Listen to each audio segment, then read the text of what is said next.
Assalamu alaikum wa rahmatullahi wa barakatuh. Auzubillahi minash shaitanir rajeem. Bismillahir rahmanir rahim.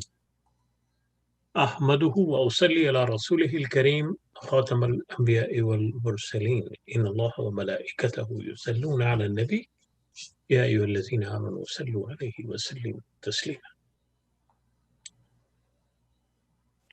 Welcome back to the special program that we have during the first 10 days of the Muharram, jointly sponsored by the IslamiCity, the World Council of Muslims for Interfaith Relations and Stand with Dignity. And the idea is that we try to understand the events in Karbala that took place some 1400 years ago in the context of Reformation and the sacrifice of none other than by the grandson of Prophet Sallallahu Alaihi Wasallam.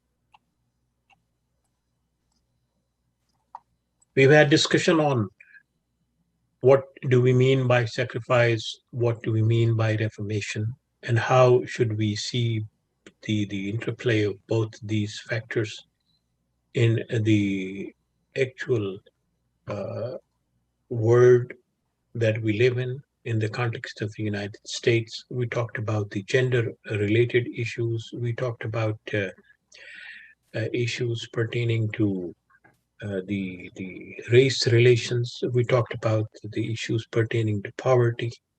And today we want to focus on violence.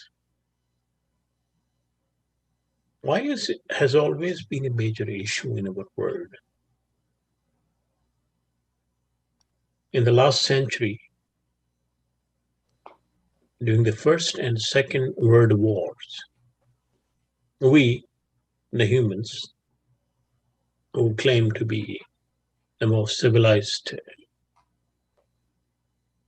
component of the universe, killed approximately 110 million people because we were unable to resolve political differences.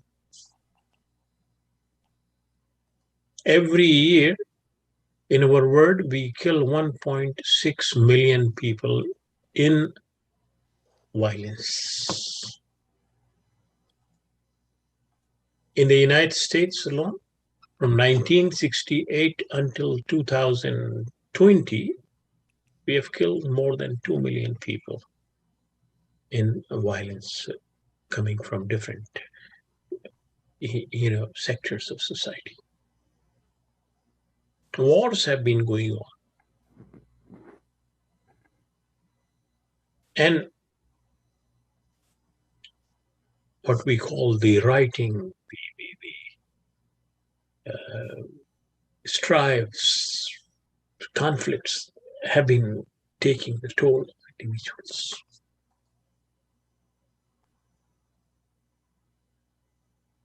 And destroying the communities. The stories about the violence between Shias and Sunnis is not uncommon. Even though both of us claim that we follow a religion that promotes peace.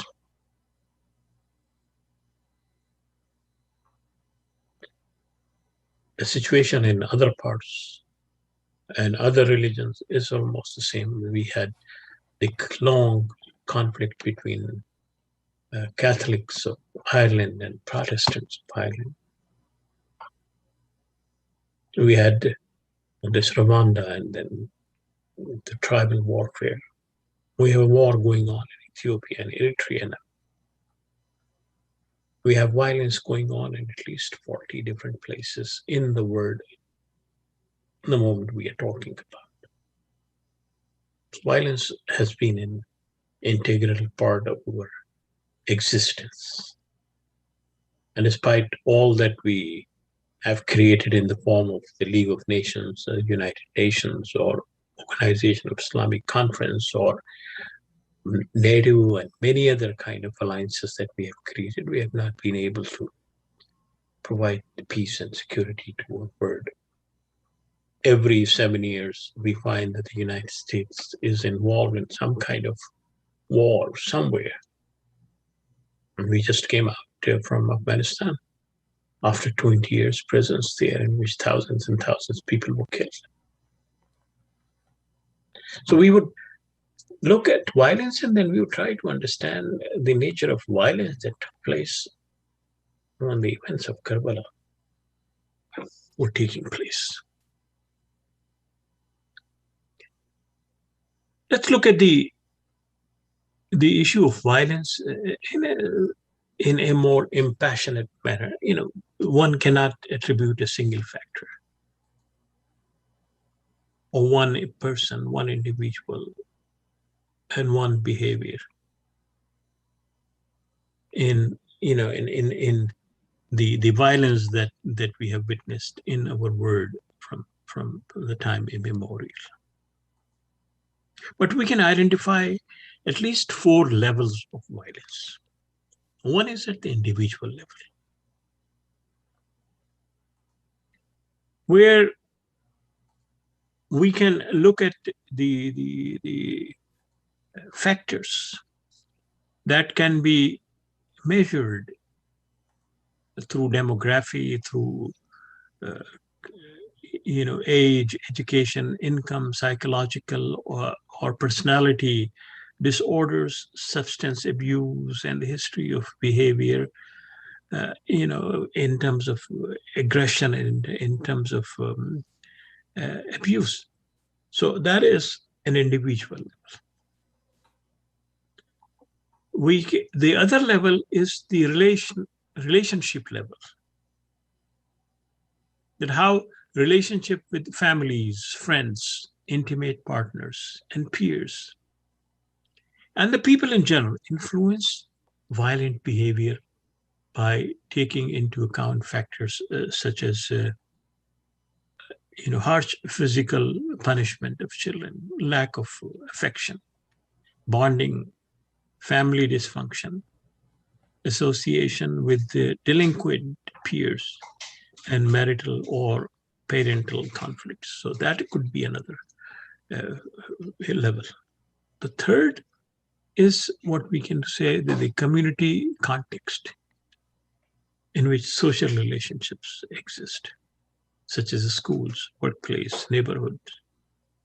And we can identify the characteristics of these settings that increase the risk for violence. For example, poverty, high population density, high levels of residential mobility, low social capital, and existence of the drug trade and all those things. The fourth is the level at the broader societal factors such as social norms that create a climate in which violence is encouraged or inhibited. And it definitely takes into account the health, the economic, educational, and social policies that maintain economic or social inequalities. And of course, the politics is also part of that kind of thing. And there is a very subtle fifth place where violence is engineered to serve any of those kind of factors that I mentioned. It's deliberately planned. As we saw that in 1953, when the Mossadegh government took over Afghanistan and then nationalized oil companies, the violence was engineered, was organized systematically by outsiders who wanted to topple that government and who basically used their local resources and their monetary resources to create that kind of situation. See? And one can give examples after examples of this fifth subtle kind of things, whose details come to our knowledge of way after the events have taken place. So we see the violence at all these, emanating from all these four levels. And constantly, who is the one who is benefiting from that violence? What we can call as the military-industrial complex. And political officials who want to use those kind of conflicts and that violence to justify their continuous power or hold to power. Our world uses nearly 12 billion rounds of ammunition, bullets, every year. Each bullet costs 75 cents. You can imagine how much the amount of money that is spent only on buying the bullets. So obviously, if those bullets are being manufactured, they have to be sold at all levels, at these four levels, which can be used.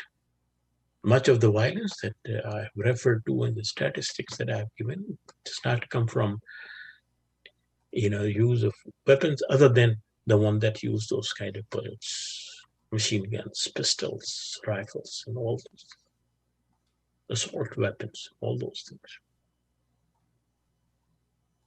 So it is in this particular context that we would try to understand where we stand. We know it very well that the religion and God would never advocate violence. Even to establish his supremacy and superiority, it would never. Because it goes against the logic of self. That if he is the creator of all, that he would not seek the destruction of those who he had created. So obviously, we'll have to look at all those kind of factors. One of the issues that, when we talk about the events in Karbala and the tragedies of Karbala, one of the arguments that I often hear in several circles is that why didn't Imam Hussein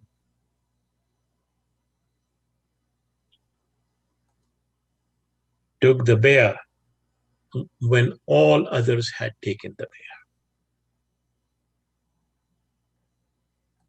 My response to them is that why did others take the bay'ah of Yazid when Imam Hussein did not take the bay'ah?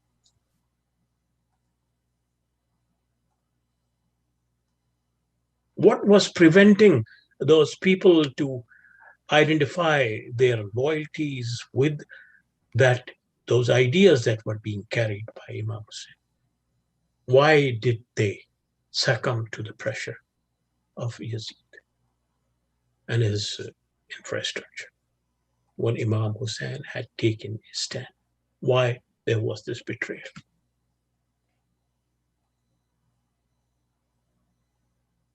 And why did they allow that violence to take place? It was a heroic effort on the part of Imam Hussein to offer his life and the life of his family members. And, if we look at the definition of violence, we find that it was the rulers, the power elites, who used that as a means to silence the opposition and to silence the voice of Islam and the violence of Islam. How do we define violence? If you look at the overall picture of the definitions that are available, you can say that it is an intentional use of physical force or power, threats or actual against oneself, another person, or against a group or community that either results in or has a high likelihood of resulting in injury, death, psychological harm, maldevelopment, or deprivation. All these factors were there. It was a deliberate and conscious effort on the part to annihilate and to basically stifle the voice. And Imam Hussein knew about that. Yet he stood his grounds. Because, as we have been saying, is that life is important, but the goals of life become more important itself. So we look at the issue of violence from that perspective, and definitely we would have much more discussion on that kind of issue, and then we would see that how we can handle that kind of situation, especially when we realize that God Almighty does not promote violence, does not advocate violence, does not endorse violence in any form, in any shape. In fact, it says, Wallahu yad'u ila daris salam, that God invites you to the abode of peace in this world and the world hereafter. Yes, there are situations when one has to fight and one has to involve in conflicts, but these are not the aggressive methods that are taken by those who believe in the divine guidance. I'll stop here, and inshallah we will hear from Dr. Walji, and then we will have some discussion around our presentations that we have been making in these forums. Thank you, Dr. Aslam. Bismillah ar-Rahman ar-Rahim. Thank you, Dr. Aslam, for really contextualizing violence and the causes and the underlying factors and the 5 types that you outlined. And I'm just going to supplement this with the prism, with the American prism, as it were, to talk about the US and the impact of violence and paint a scenario and then connect that, as you did, with the Karbala tragedy and the violence that was perpetrated and what happened after the tragedy and after Imam Hussein al-Islam was mercilessly killed by the forces of Yazid. So visualize with me, if you will, that as we hear these shots ringing out at schools, at malls, at churches, gurudwaras, mosques across America, we cannot help but assume that America is more violent now than perhaps it has been in the past. It seems that in this century, American violence has taken on a new form. It's become an epidemic that affects every age group, every ethnic group, and every person in a different way. But in each case, the effect is detrimental upon whom that violence is being perpetrated, as well as the society at large. As Dr. Aslam related, that violence can take many forms, other than guns, physical blows or wounds. It includes sexual assault, neglect, verbal attack, insults, threats, harassment, and other psychological abuses. So violence can occur in the home, in the workplace, public institutions, schools, healthcare facilities, and even on the street. Sadly, the violence present in the American culture today, both on the streets and on our screens, has desensitized our society. In movies, on TV, even on the nightly news, we watch the brutality and the gore whenever we want. It is therefore no surprise that crime has become more commonplace in American society.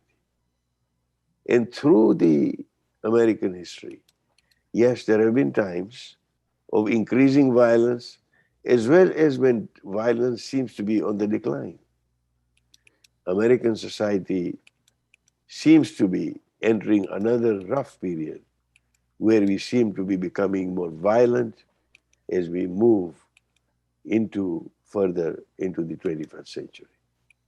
Now, this spike, which is plaguing many American cities this year in particular, has lawmakers reeling and the police scrambling. I read a statistic that 316 people are shot every day in the US and 106 of them die. It even prompted President Biden to order a federal strike forces in to help catch gun traffickers who are supplying weapons in these shootings. And for Americans who have lost someone, it's a grim reminder of how the cycle of violence never seems to end. It only ebbs and it flows. And all forms of violence, as I said and as Dr. Aslam explained, have damaging short and long-term effects on the mental, physical, and the spiritual well-being of society. The human cost in grief and pain, of course, cannot be calculated. In fact, much of it is almost invisible. Many of the victims are all too young, weak, or ill to protect themselves. Others are forced by social conventions or pressures to keep silent about their experiences. And as with its impacts, some causes of violence, you know, are easy to see and some are latent. So if we look back over the period of human history, that man and society are born out of both violence and cooperation. And that is how, as the psychiatrist Bruno Bettelheim defines, a paradoxical but inescapable fact touching the whole history of what he calls the children of Cain. Truly, the struggle between right and wrong began with Habil and Kabil, Cain, and continues to this day. The legacy of Pharaoh against Musa, Nimrod against Ibrahim, continues to the modern day. We see it unfolding in our own society, and what we see unfolding in Afghanistan as we speak is a case in point. How the two forces of good and evil are balanced in an individual helps determine their behavior. In the same way, how good and evil are balanced in a society helps determine the condition of a civilization. So in the US today, it seems that violence is ascendant over cooperation, disruption over order, and anger over reason.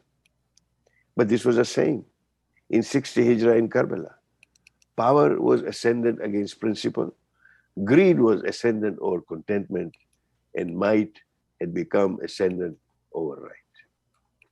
An important lesson learned was that when society is in that state, and this is what Karbala teaches us, and rightly the question posed by Dr. Aslam was that why did Imam Hussein not give his bay'ah to Yazid?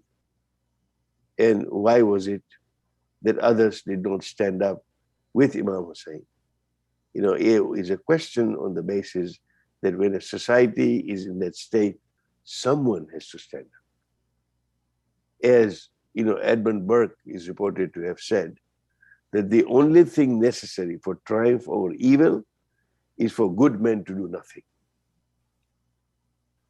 But long before Burke said this, Imam Hussein al-Islam acted these words.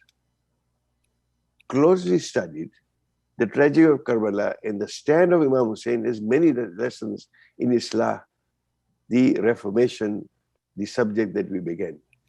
And amongst them is also about the role of women. As Dr. Aslam said a few nights ago, to try to progress as a society without women is to walk with one foot, an unintelligent and an unnecessary step, if you excuse the pun. So one very important lesson we learned from Karbala, amongst the many lessons, is that any mission and any struggle cannot survive or achieve success without the contribution and the participation of women. Women were at the forefront of Islam's preservation right from the outset.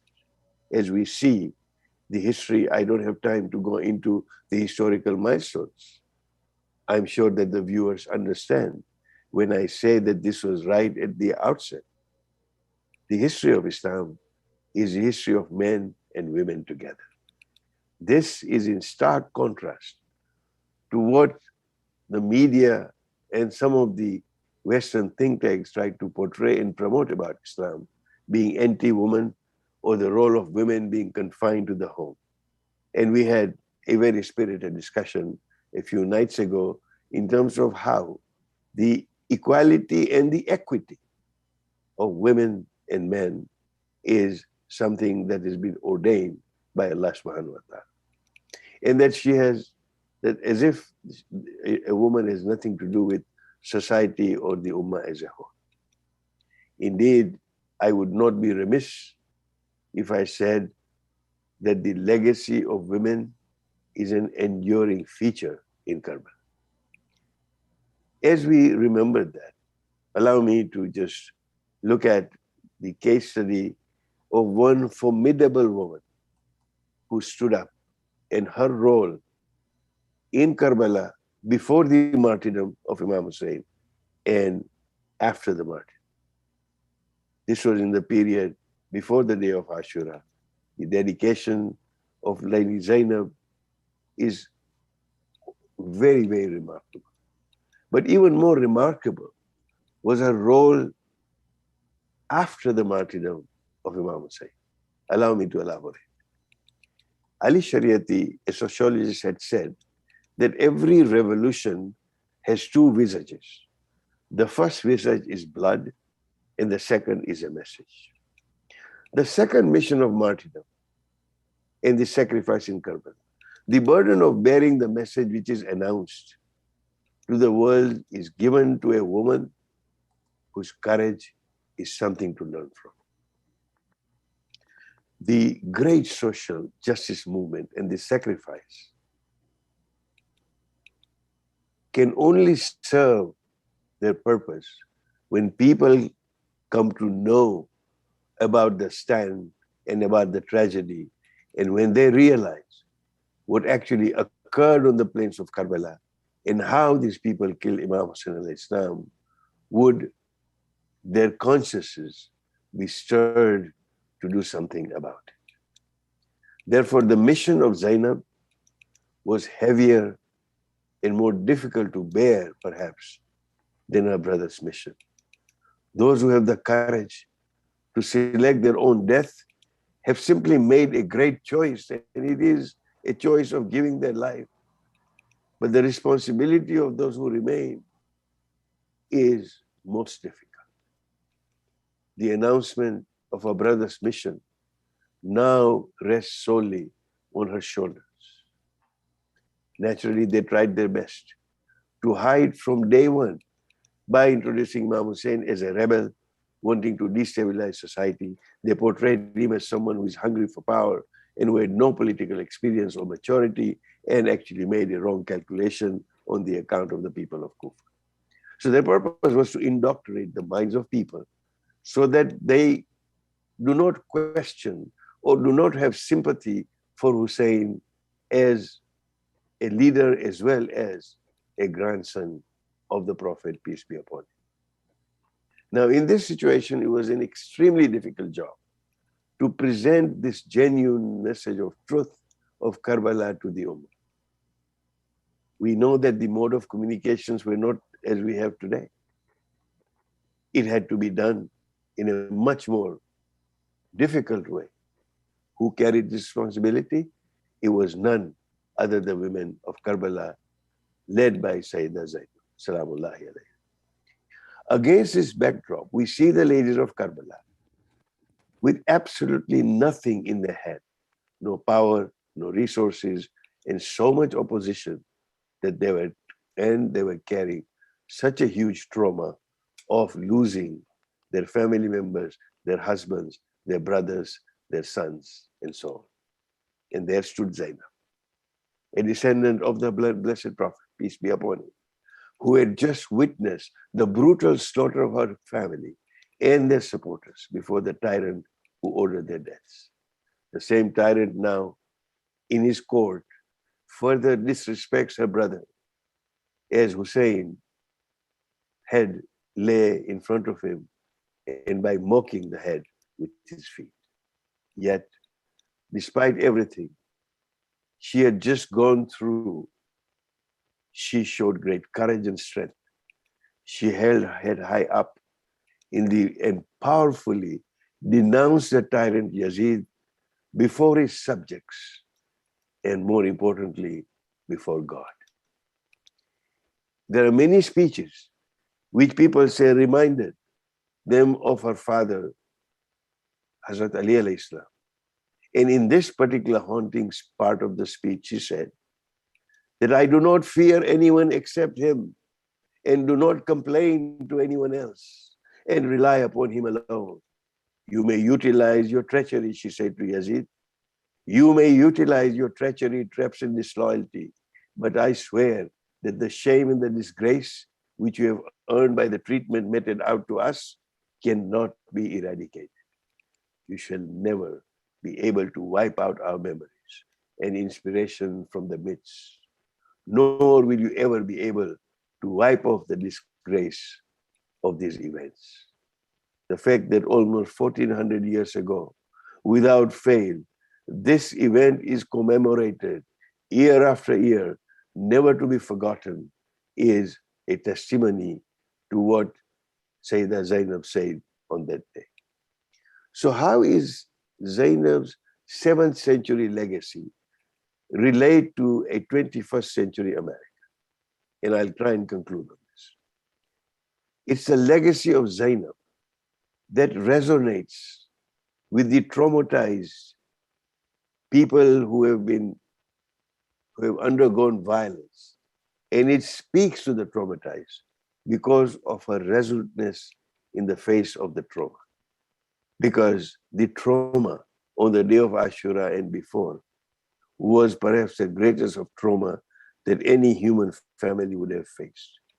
Today we find ourselves confronted on almost daily basis with people who live with a sadness that runs down their bones, with too many dreams shattered and too many tragedies that we see unfold. Sometimes our response is to say, now pull yourself together. But until we have experienced what it means to be utterly traumatized, we can't ease people's experience with a few platitudes. What Zainab teaches is to have to guide, that we have to guide and help people.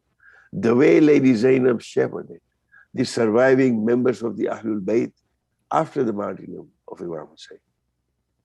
Secondly, she also speaks to those indecisive people who, when faced with daily ethical decisions,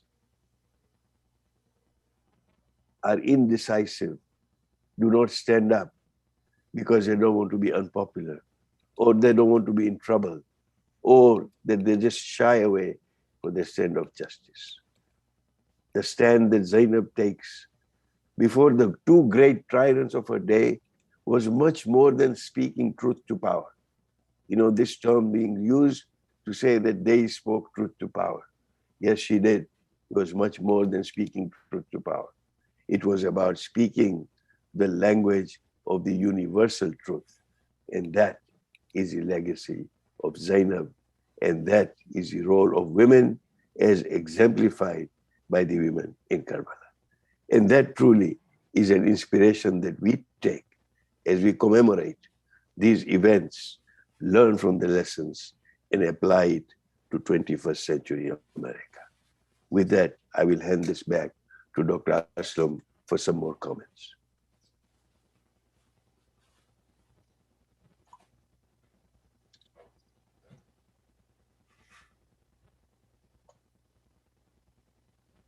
I think you are muted, Dr. Aslam.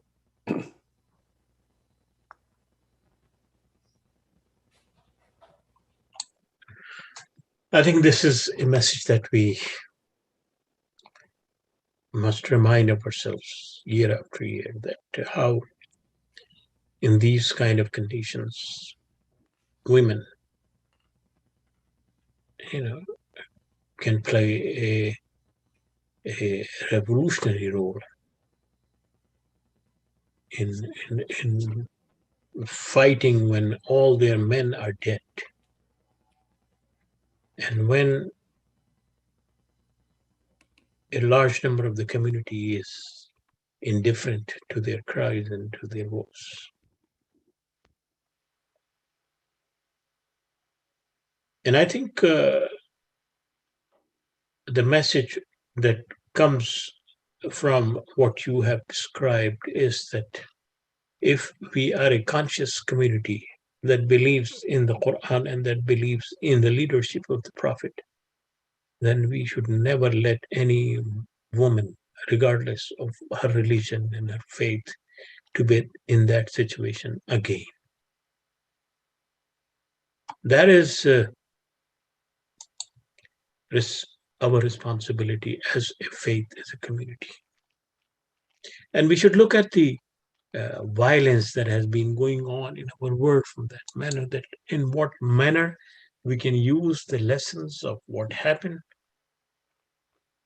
to make sure that we become partners in peace and we become a voice for peace and, and transition to peace. Unfortunately, we have not reached to that level of our responsibilities where we can play that kind of role. But let's look at some of the ways we can definitely play an important role within our own community and within. First, of course, uh, when we follow certain social behavioral patterns, certain political narratives, we can easily predict uh, that there is a possibility of violence in those kind of situations. So we need to, within our own community, monitor those patterns and behavior that might lead to violence against each other. So when we hear the rhetorics against uh, factions that we don't agree with, groups that we don't identify with, and do not immediately take preventive measures to stop them there, then definitely we are paving the way for the violence to take place. And the same goes in the society itself, that in our communities, in our states, in our localities, if we are not vigilant and if we are not keeping an eye on what basically is happening. For instance, when we see people making racial comments and bigoted comments against blacks, against Hispanics, against people of color, against immigrants, and all those things, then we must be able to assume that it is going to some sort of violence somewhere, as history has always been a witness to that kind of assumptive understanding of those things. I think there are certain measures that one can take at national and at regional level, and the Muslim community could either initiate, could be part of that. First is that there has to be a national action plan for violence prevention, and for that one has to monitor what basically is happening. And at the moment, we don't have any such agency. That basically we have, hate crimes group separately, domestic violence group separately, but there is no national agency that basically looks at the violence in a holistic and a nationalistic sense, and then monitor it, and then comes up with recommendation to prevent it in the right. So national planning to prevent violence is um, is something that would draw consensus, because unless people have their own political agenda and all those things. The second thing is that we still lack the data on violence, domestic violence, for instance. People say that every 4 minute a woman is raped. People say that every you know 20 second a woman is hit. All these kind of data is there, but still the data is old. You know, much is based on the assumptions on the past data. So the data has to be current, and certainly for that again, a national effort has to be done to have the reliable data on violence, because only when we have that data we can set our priorities, and we can basically initiate programs and design and monitor programs, and do things that would prevent those things. Indeed. Then the third thing is that we need to identify agencies and groups that are working to find the causes and consequences of violence and all those things. The more sociological and more behavioral studies need to be done. And then the lastly, that in a few points before the last is that we should also uh, the responses to violence should be increased, should be more uh, prompt and appropriate, uh, especially the responses for victims of violence. Right. So that's one thing, and I think there has to be some laws, some legal, and legislative measures to make sure that those victims are not delayed for years and all those things. And I think uh, our educational policies should focus on promoting gender and social equality. So these are some of the things that we could become part of, and but we would become part of that kind of thing when we start taking this violence uh, not and isolated events where certain individuals have this kind of deviation, but a structural problem that our society as a whole faces, where the hatred is sowed from the childhood against the other, or based on gender, based on ethnicity, based on race, based on status, and all those kind of things. And that basically, and in that, often religious institutions and the families, the schools play a major role, and that what we need to focus on. Right. And I give back think, to you. yeah, picking up on one of the points that you made, and now I'm referring to particularly the Muslim American community here.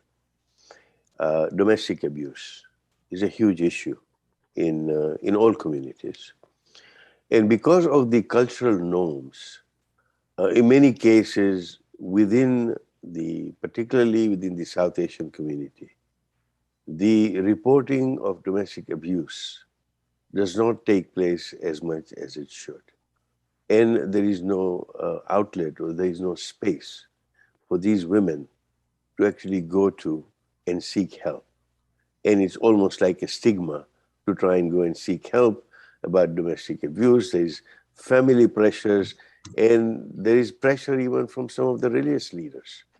And I believe that we need to be much more open. We need to create an environment where domestic abuse victims are able to come forward so that they're able to be assisted, because this can lead to a very difficult situation in the community as the days go on. There are some organizations that I know of, particularly here in Texas. I'm sure there are others in California, in Chicago, and in other states. But I think there's a dire need for this to come together. Secondly, to looking at the Muslim community, because this is, where the most difficulties in terms of people coming out, is perhaps to have some forum where people working in this area of domestic violence can come together. They're able to share best practices and create a lasting, institution. Because as we've been discussing, one of the things that is preventing, despite all the talent and the resources and what have you in the Muslim community, is perhaps the lack of institution building, creating organizations that are going to serve. So that's one point that needs to be considered by the society, and particularly by the Muslim society at large here in North America. The second one, that while we've been talking about COVID and the pandemic and the issues that we're having, I have seen in the last few years in particular, there is a very subtle pandemic, and that pandemic is of mental unwellness. They call it mental health. To be politically correct, I call it mental unwellness. And there are many, many issues that prevail in terms of the mental health within communities. This is the other trait that we have in our society, particularly the South Asian society and maybe the Middle Eastern society, that tries to again hide the issues of mental illness within the family, within the home. And I'm part of a group called the American Muslim Health Professionals, and we have offered free, for example, free mental health first aid courses, so that caregivers, family members can come and join these courses and are able to pick on the very first signs of mental health issues with a family member or a congregant in a mosque or wherever. And these are the kind of initiatives that are needed more than most, so that we are able to do this. Because it's all very well to have ritual practices in our mosques, but unless our mosques, our societies are going to be able to tackle the issues, the generations that are coming up are not immune from the wider malaise of the society. And mental health is one of the key issues that needs to be addressed. And obviously, the issues of mental health are created because of subtle violence, because of the family structure. In some cases, it's, there may be other reasons. But all these reasons come together. The result is a community that is not well mentally cannot be a good community.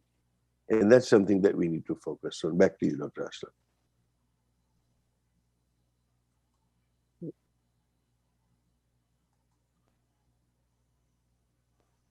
I think the crucial point here is that the community should objectively look at the issues that it is facing. Many a time we are in a state of denial. We don't realize that there are certain issues that require our urgent understanding. And in that respect, I would mention a few. First of all, the domestic violence, of course. We are no different than the 40% those American families where this kind of issue prevails. Domestic violence does not necessarily mean only that you physically hit, emotional, verbal abuse, and all those kind of things. And I'm sure as a community activist, we may know so many such cases where all these kind of things happen. So this is one of the issues. Child abuse is another issue where all these things happen. Then the hatred that we promote based on our own theological differences. And I'm not talking about the written words, I'm talking the spoken words, where we pass comments about the other communities and other factions and other sections of the community without understanding the implications of what we are saying on the mind of a young child. When you expose a 5 or 6 year old kid to that kind of language that is full of hatred towards others, what do you expect from him when he would grow up from that?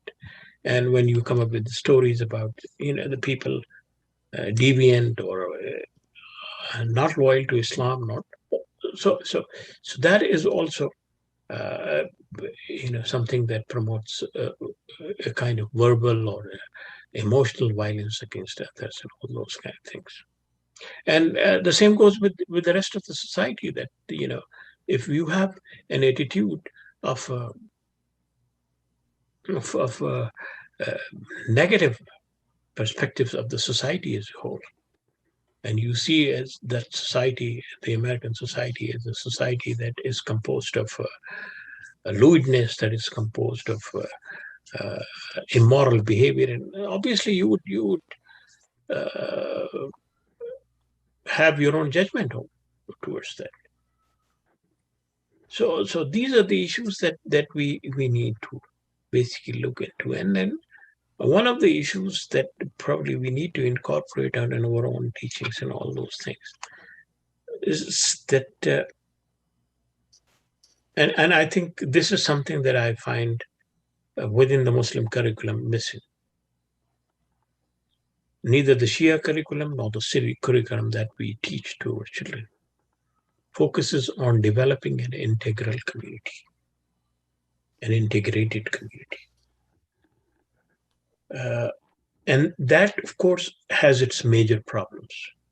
Because what would happen is that you would never be able to produce a generation that would be respectful to each other.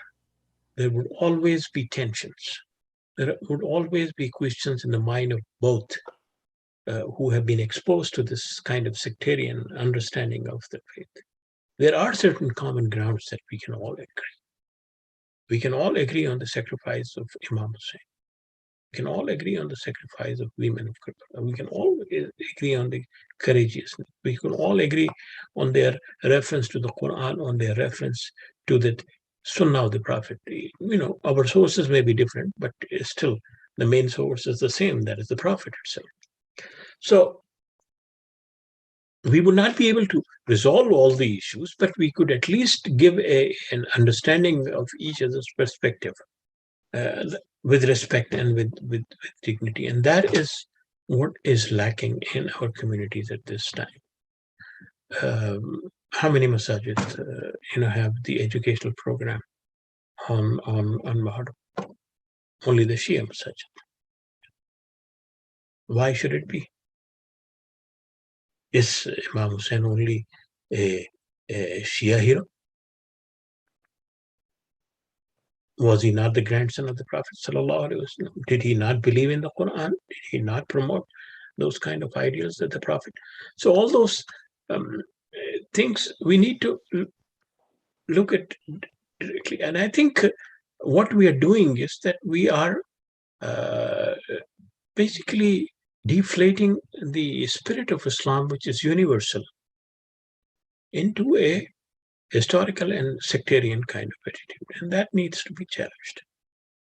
And inshallah, in this country, we hope that there would emerge a synthesis.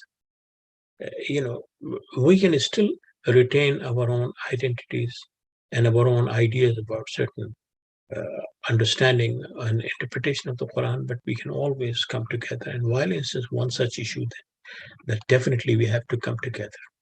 We have to come together to ensure that violence does not creep into any part of our brain, neither verbal nor emotional, nor written, nor actual. Because yes, in this country, the law would prevent you taking from, the actual actions, but emotional verbal, the verbal violence goes on, and that needs to stop. And I think in that respect, there is an urgent need that the leaders of both the communities come together to basically think in terms of developing at least some rudimentary course that could help each other build bridges at the grassroots level, because we are talking of our new generations. Many of us have come with our own stereotypical images of each other from back home, and many of us have imparted those kind of language and those kind of issues to our younger generations and all those things. But we should not basically destroy the coming generation, and we should focus on developing them. That, within your own individual identity or sectarian identity, there is a room for a universal identity of Islam, and that is what we should focus on. Indeed, indeed. I think it's a path. In terms of what we have now.